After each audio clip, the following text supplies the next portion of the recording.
Oke, Assalamualaikum warahmatullahi wabarakatuh. Berjumpa kembali bersama dosen senior Indonesia.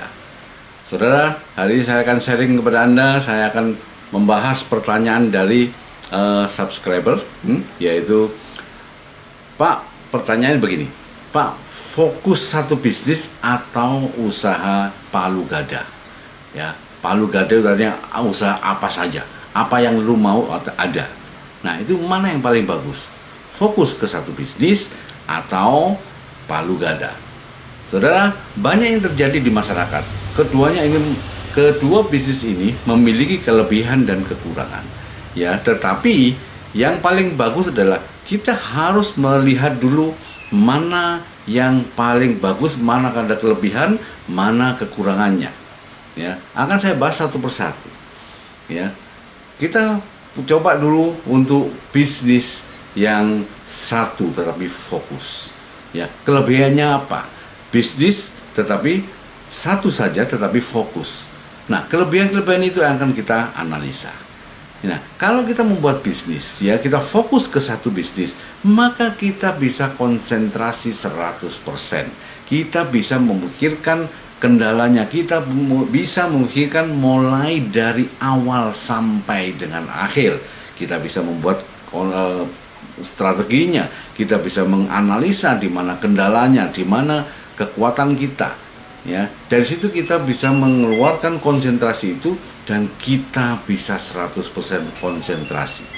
Ya, kalau bisnis bisa 100% konsentrasi, tentunya akan bisa berhasil.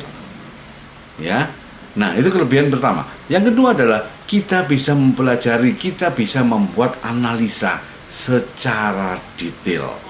Ya, karena kita fokus, maka kita bisa melihat kelemahan dan kelebihan, potensi pasar seperti apa, ya, apa yang diinginkan oleh masyarakat, ya, kemudian berapa harganya. Kita bisa menganalisa dan kita bisa mempelajari itu semua.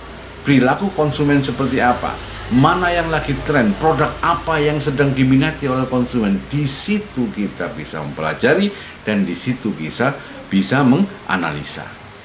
Ya, itu kelebihan kalau kita fokus ke satu bisnis. Nah, kelebihan lainnya adalah kita lebih mudah menentukan positioningnya seperti apa. Ya, market yang akan kita tuju siapa? Apakah anak muda? Apakah orang yang dewasa? Apakah market keluarga? Ya, apakah menengah atau atas? Kita bisa memposisikan bisnis kita yang dimana yang akan kita fokuskan. Ya, karena apa? Karena kita fokus ke satu bisnis sehingga kita memiliki waktu untuk berpikir, memiliki waktu untuk menganalisa. Ya, dan kelebihan berikutnya adalah kita bisa fokus. Kalau kita hanya mengerjakan satu bisnis dan kita fokus ke sana, tentunya keberhasilan itu akan jauh lebih besar. Memang tidak pasti akan berhasil, tetapi tingkat keberhasilan itu jauh lebih besar ketimbang kita tidak fokus. Ya, dan yang kelebihan berikutnya adalah kita bisa menjadi ahli di bidangnya. Bayangkan, kalau seandainya kita fokus ke satu bidang dan kita mengerjakan day to day, kita mengerjakan mulai dari hari ini, besok, ya, kemudian selanjutnya kita lakukan setiap hari, berhari-hari, berminggu-minggu, berbulan-bulan, bahkan bertahun-tahun, tentunya kita akan menguasai bisnis kita dan kita akan jauh lebih hebat dan tentunya kita pasti akan menjadi ahlinya. Nah, kalau kita jadi ahlinya, tentu hasilnya jauh lebih baik dan produk kita bisa menjadi market leader di bidangnya. Kalau sudah menjadi market leader, tentu penjualan kita pasti akan jauh lebih tinggi. Ya, itu kelebihan kalau fokus ke satu bisnis. Kelebihan lain adalah kita mengetahui kendala, kita mengetahui apa yang akan terjadi di depan. Ya, karena apa? Kita fokus, kita betul-betul mempelajari sehingga kita bisa mengantisipasi kalau seandainya ada kendala. Ya. Dan kelebihan yang berikutnya adalah konsumen jauh lebih percaya dengan kita. Kredibilitas kita diakuin karena kita betul-betul fokus. Bayangkan begini, Kalau anda sakit gigi misalnya, maka Anda akan lebih percaya ditangani seorang dokter gigi ketimbang dokter umum. Karena apa? Karena dia spesialis ke dokter gigi yang setiap harinya memperbaiki dan merawat gigi. Sesimpel itu.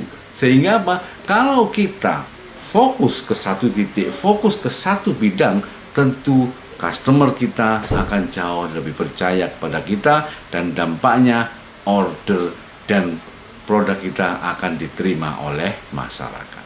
Ya, itu kelebihan kalau kita fokus ke satu bisnis.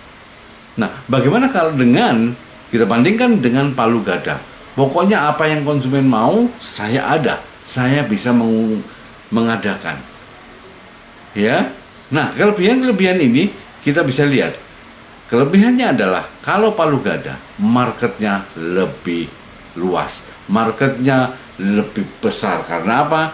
Karena apa yang konsumen mau kita bisa mengusahakan. Tentu kita tidak seorang ahli di bidangnya, tetapi kita bisa mengusahakan dan itu mendatangkan profit juga. Ya, nah berikutnya ya, kita tidak bisa menjadi seorang ahli. Ya, kelemahannya adalah kita tidak bisa menjadi seorang ahli karena semua kita lakukan, sehingga di sini kita lakukan setengah, di sini setengah. Prinsipnya adalah yang penting untung. Ya, sehingga kita sangat capek untuk terus mencari orang baru, mencari klien baru, mencari peluang baru, terus mencari peluang baru. Ya, di situ kelemahannya. Dan kita tidak memiliki loyal customer, karena setiap saat customer berubah, setiap saat customer baru, ya, sehingga kita tidak memiliki loyal customer, dan tentunya produk kita bukan menjadi produk yang diminati masyarakat. Kita hanya bisa, di mana ada kebutuhan kita yang mensuplai, di mana ada keinginan kita yang menutupin, di mana ada keperluan kita yang mensupport. Prinsipnya kita bisa menyediakan apa saja, yang penting customer suka dan saya untung. Di situ perbedaannya antara fokus ke satu bisnis dengan palu gada. Dan selanjutnya adalah kita sulit untuk memiliki brand yang kuat. Karena apa? Ya tentunya ya semua permintaan customer kita layanin, tentu kita tidak memiliki salah satu brand yang sangat kuat untuk produk kita. Ya, yang sudah saya jelaskan tadi, yang penting untung, yang penting saya bisa menyelesaikan dan memenuhi kebutuhan customer. Ya, itu prinsip bisnis. Ya, memenuhi kebutuhan customer. Tetapi yang kita penuhin sangat banyak sehingga kita tidak fokus. Yang kita fokuskan adalah untung, untung, dan untung. Ya, dan konsentrasi kita terbagi. Kita tidak bisa memikirkan di mana kendala produk kita. Kita tidak bisa memikirkan bagaimana kita mengembangkan produk kita, mengembangkan bisnis kita, mengembangkan brand kita. Kita tidak ada waktu ke sana karena waktu kita terbagi. Nah, artinya apa? Mana yang lebih bagus dong kalau gitu? Apakah fokus ke satu bisnis atau palu gada? Saran saya adalah untuk memulai usaha, sebagai pengusaha pemula, Anda sebaiknya fokus saja ke satu bisnis. Pastikan Anda fokus ke sana, pastikan Anda menguasai, pastikan Anda menguasai pangsa pasar yang luas, dan pastikan produk Anda diminati oleh konsumen dan Anda menjadi market leader. Nah, setelah kita menguasai itu semua, setelah usaha kita nih sudah mendapatkan profit dan berkembang, baru kita memikirkan diversifikasi usaha. Ya, nah untuk menentukan diversifikasi pun tidak bisa secepat itu. Kita harus melihat peluang mana yang paling cocok, peluang mana yang bisa mensupport produk yang lama atau bisnis yang lama. Ya, jangan sampai kalau kita diversifikasi itu sangat jauh berbeda. Misal saat ini kita lagi menguasai produk atau usaha kopi kekinian, misal tahu-tahu kita diversifikasinya adalah membuat bengkel. Nah, ini sangat susah. Artinya konsentrasi kita tidak online, tidak inline, atau tidak sejalan dengan bisnis yang sebelumnya. Jadi kalau kita diversifikasi itu adalah kita harus yang se-inline atau yang sejalan dengan produk atau usaha kita yang sebelumnya. Ya, semoga ini bisa bermanfaat bagi Anda dan Anda bisa memikirkan untuk menentukan bisnis yang mana yang akan Anda lakukan, dan tetaplah fokus ke satu bisnis dulu. Selanjutnya kalau sudah mengambil profit, kalau sudah berkembang, baru Anda bisa melakukan diversifikasi usaha. Ya, semoga ini bisa bermanfaat bagi Anda dan Anda bisa sukses. Salam sukses dari Dosen Senior Indonesia.